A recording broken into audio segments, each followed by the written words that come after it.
a little bit of solemnity for this little moment. It's with great pleasure that I introduce this man.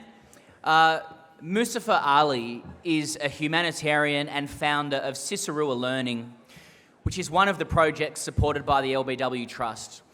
The LBW Trust support academics from UTS, that's the University of Technology Sydney, to conduct teacher training program for Hazari Afghan refugee volunteer teachers in West Java, Indonesia.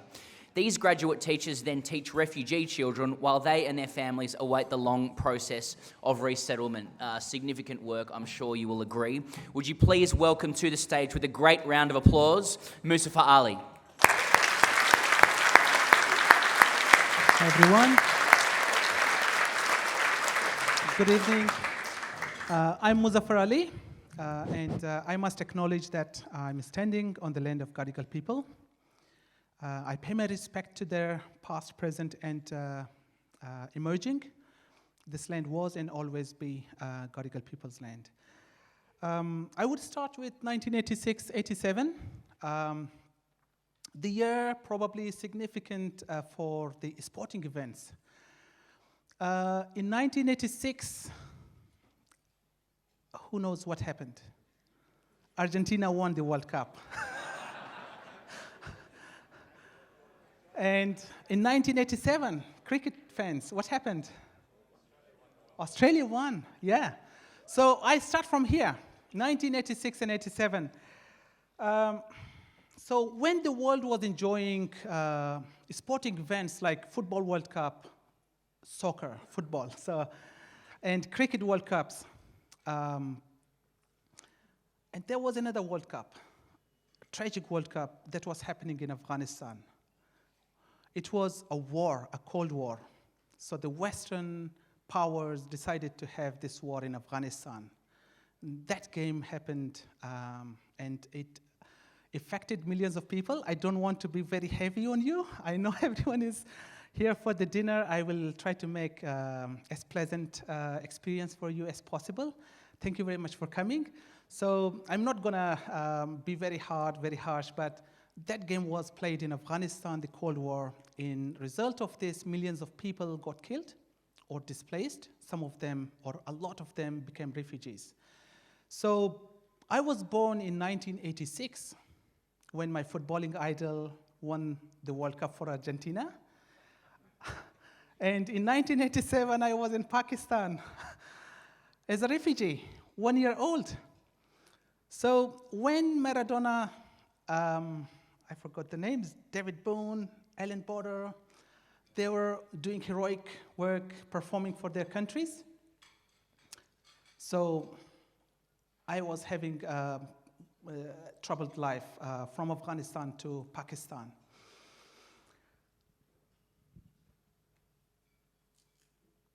I spent my childhood in Afghanistan as a refugee, and I could only get grade 8 in school because we were poor. I didn't have access to proper education, so I needed to help my father.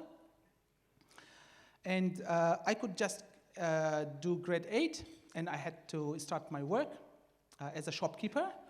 But when 9/11 happened, it changed a lot of people's life. So today Kylie is here, so can you move to the next slide? A lot of people's life changed. I was a keen soccer player, but before that I was playing cricket before I started playing football.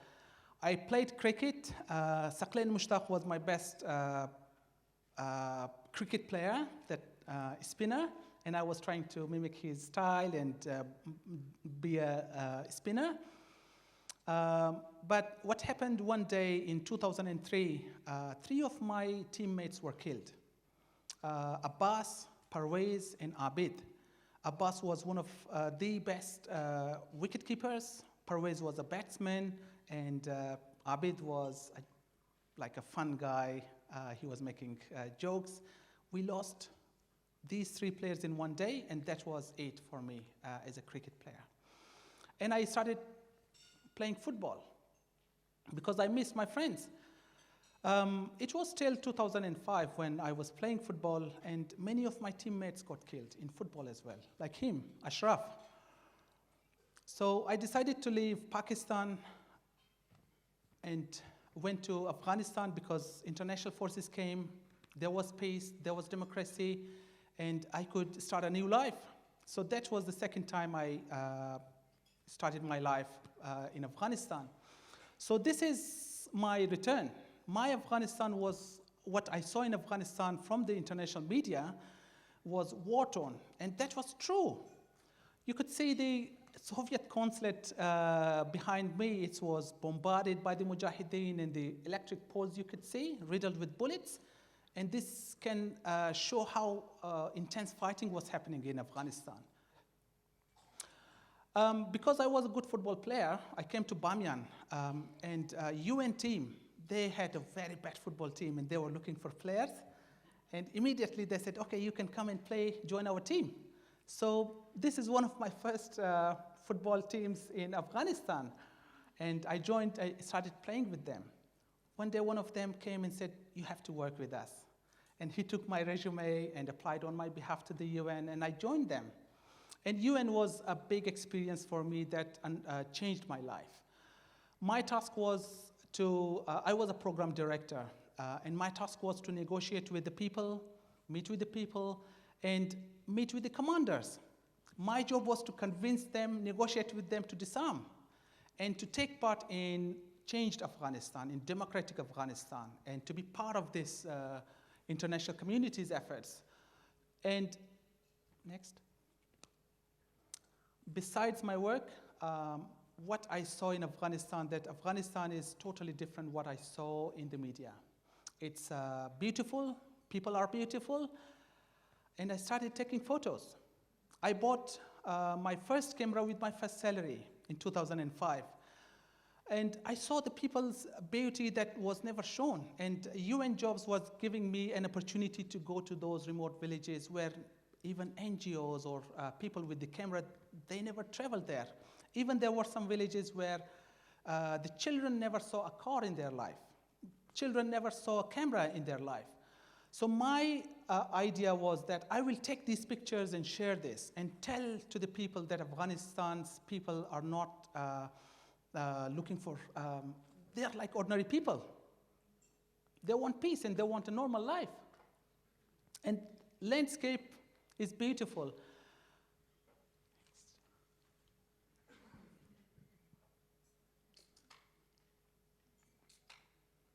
So some of these pictures that you see today, it's for auction, 6 of them. And each of these stories have, each of these pictures have stories behind it. Yeah, next. So I witnessed unprecedented freedom for the women, particularly for Hazara women, Hazara that I'm from. They were free to come out, participate in public events, and get education. Yeah, this picture is for me very special. Is when I was taking pictures, my idea was to share a different Afghanistan. So UN picked up these pictures and started campaigning for the girls' education.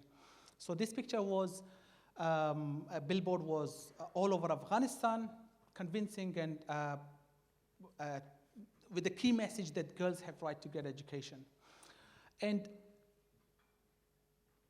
the other thing was really important for me was that I got a chance to go to prisons and talk to the prisoners. We started school in the Kundi province, in the prison of the Kundi province, where the prisoners, for the first time in their life, they knew that, yeah, no matter what they have done in their life, they have right to get education. So in 3 years, we had high school graduates from that prison. And I experienced many threats during my work. That's quite foreseeable for me, because when I joined UN in 2005, my car was hit by a landmine. I was receiving threats from the local commanders. My phone calls were tapped by the unknown people, and then they would call me back, and even Taliban had my numbers. So I kept working with a belief that we should not give up. We should move on. We are the younger generation of Afghan population, And if we don't work for us, no one's going to work for us. Until the moment when Taliban stopped my car when my wife is here with my big girl, Natika. So she was just 2 years old. This picture is from Indonesia, not from Afghanistan, actually. But that was the same situation when Natika was sleeping on my lap and Taliban stopped my car. And I just made up the story that my daughter is sick and I'm going to a hospital because Taliban was asking me, where are you going? And if they knew that I work for the UN, I work for the international community, they would take me and kill me.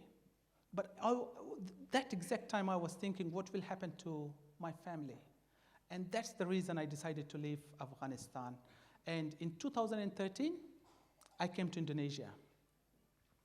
And this was the third time I was starting my life from zero. And I was there with all my family members. We were 8. And we sold literally everything. The jewelry, toys of my child, my daughter, cutleries and plates and everything, just to get enough money to come to Indonesia. I'm so lucky that I worked and had enough money to come to Indonesia.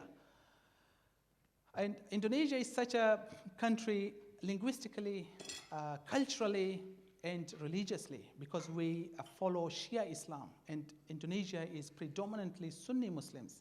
So we found ourselves in the middle of a big limbo that we didn't know what's going to happen to us next. And in that situation where refugees, they were all living in fear in 2013, because Australia stopped the boats. They started Operation Sovereign Border, which means Australia will turn back boats or put refugees in indefinite detentions. And that was the time we said, okay, we have to do something for us. We cannot just wait here for nothing. And in this occasion, we invited all the refugees for the first time. On the 8th, it's a Christmas for us, and we said, let's celebrate. And in this event, we literally gave the message.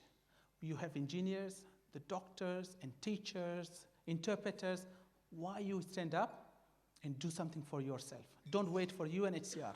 I had the experience to work for the UN. It's highly bureaucratic organization. You cannot get help from UNHCR if you wait here. So that's where we got a lot of positive response from the community. We started having meetings with the, next slide please, with the communities. We put up this idea that, okay, we cannot wait, we should do something for us, and we made a big plan. We sent a proposal to UNHCR, we want to partner with you. We have educated refugees. We want to be part of the solution that you are trying to do. We never received any response. And we made sure that women participate in these meetings. And that was for the first time, unprecedented for refugees. And we had a lot of support from the community members.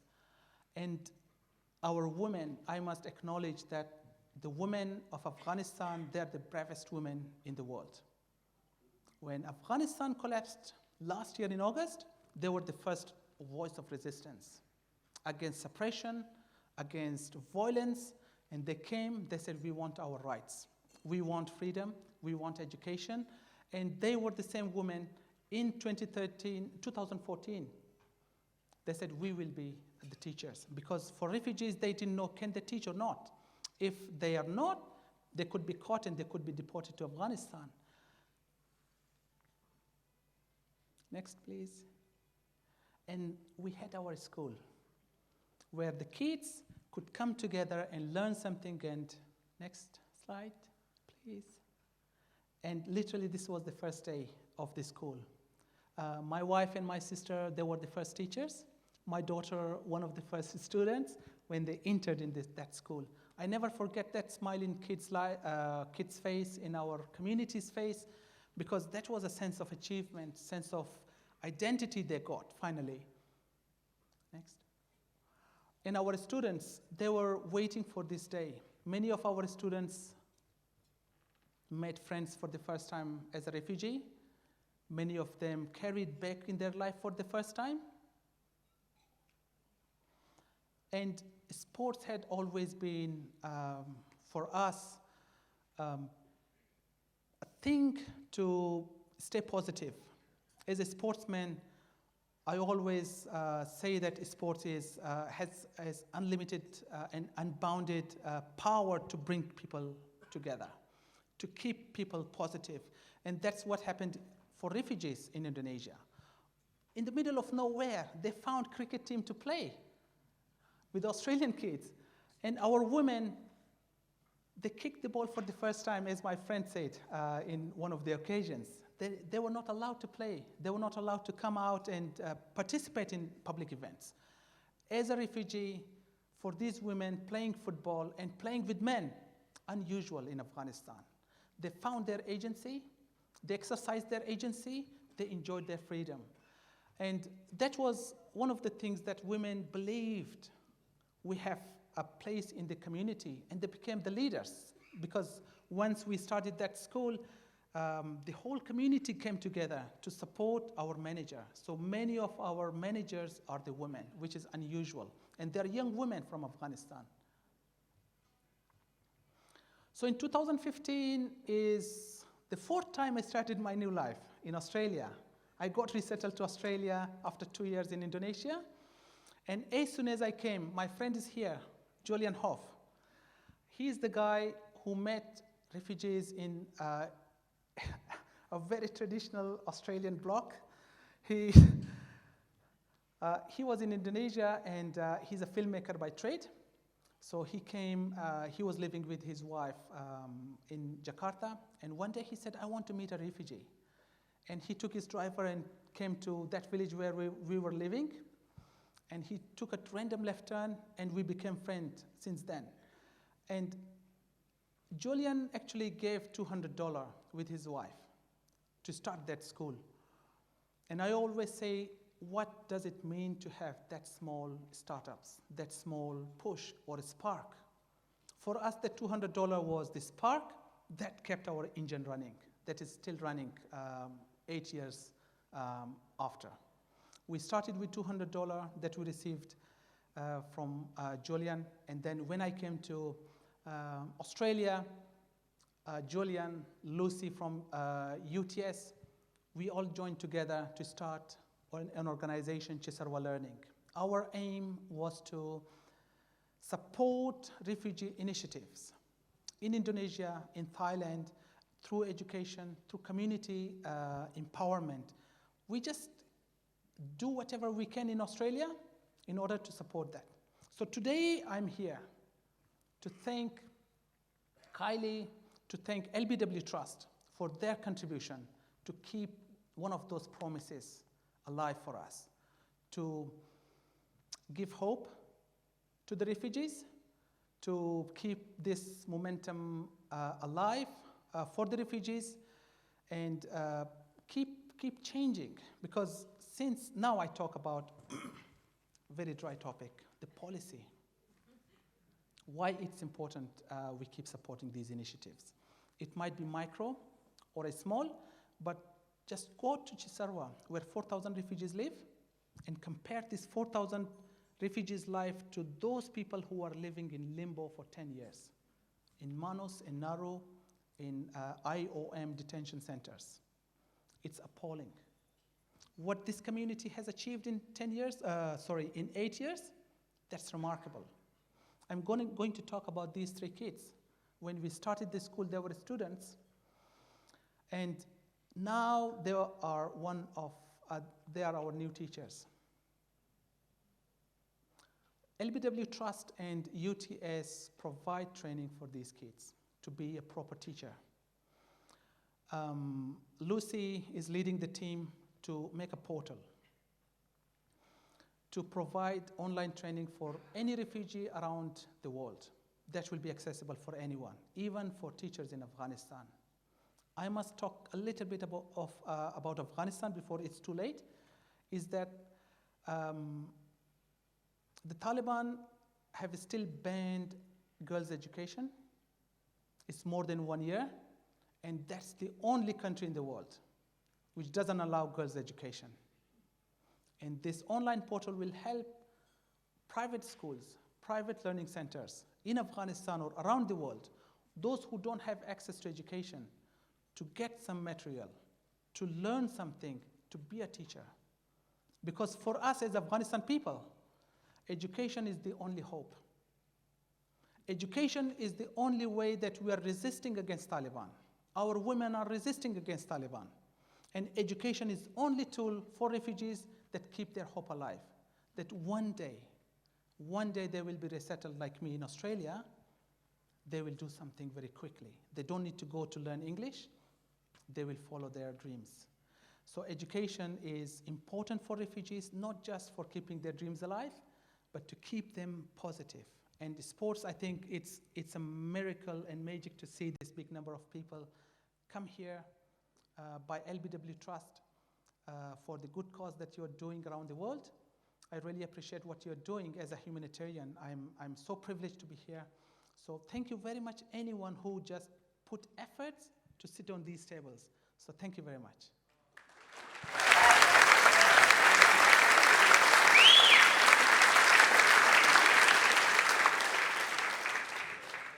Can we get the mic for Muzafar again, please? Jump up here, brother. It's all yours. Just one last thing. I didn't see my pages. Okay, what 10 years mean for us? There are refugees who are in detention centers for 10 years by Australia. 10 years is imprisonment. Those refugees who are in Indonesia, they are still in limbo, like these kids. They're now grown-up men and women. Why the policy and bureaucracy take their childhood in detention centers, in limbo? How much as a country we were involved in Afghanistan? I acknowledge the sacrifices of Australian soldiers, the efforts that the government did and put, but there is also a moral obligation for us to save those lives, those who are in the middle of fault lines, the refugees. 25 million people are displaced, refugees, asylum seekers and refugees around the world, as much as Australia's population. And many of them are living in limbo indefinitely. We also work in the policy to change this, in advocacy to change these policies. Australia needs to be more compassionate. Australia as a government needs to bring more people in.